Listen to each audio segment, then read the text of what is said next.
Alright guys, this is the last of the Green Arrow videos for now. And this deals with his reverse throw, which is one of my favourite things about him.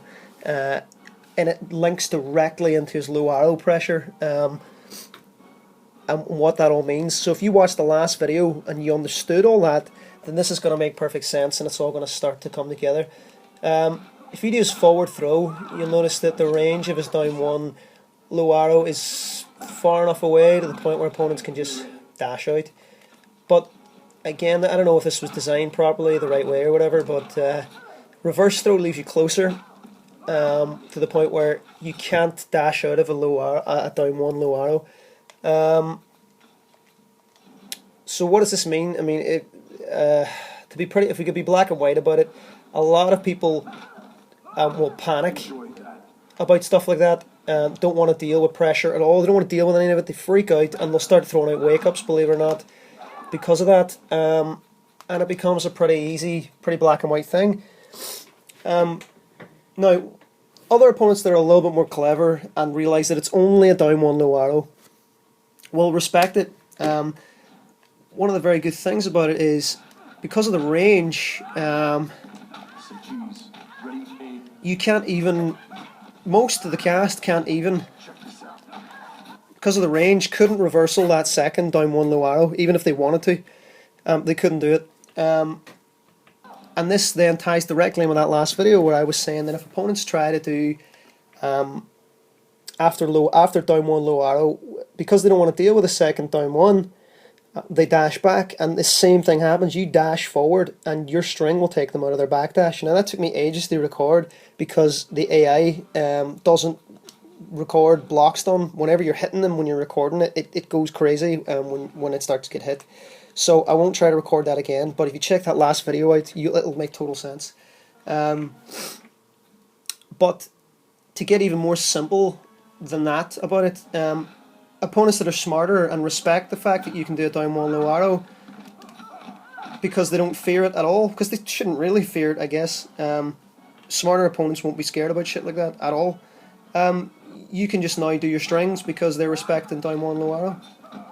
So, I mean, that's literally how black and white throw is. Again, I wish I could record the other setup for you, which is this, which the AI won't record properly. Hopefully if it's recorded at the right speed, the AI won't be able to backdash out of this. See, the AI won't even record. It won't even record the string because it's all at the wrong time. But it goes directly from the last video, which is after down one low arrow on block. You're guaranteed a down one, and you have to dash back. And if you dash forward, you can dash forward and blow them up with a string. So this throw ties in directly with that, which is what I really like. It's not going to record it, but I'll try it anyway. Enjoy that. Sure it comes. There, it did it properly. As you can see, I'm holding the dash, and I'm holding back, and it's not recovering from the dash in time. The only person who escapes this in a different way is Black Adam.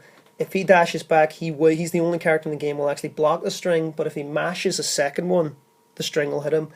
And that's basically his reverse throw in a nutshell and how it works. It's actually one of the more simpler things to understand. Some opponents, if you check them at down one low arrow, will panic and wake up, and that's totally fine. If they panic and wake up and don't know how to deal with it, then you'll get a punish. And if they sit there and take down one low arrow and don't press anything after it, they'll take another down one low arrow. They might get hit by it, and some opponents might just respect down one low arrow, and it'll allow you to come in with strings. So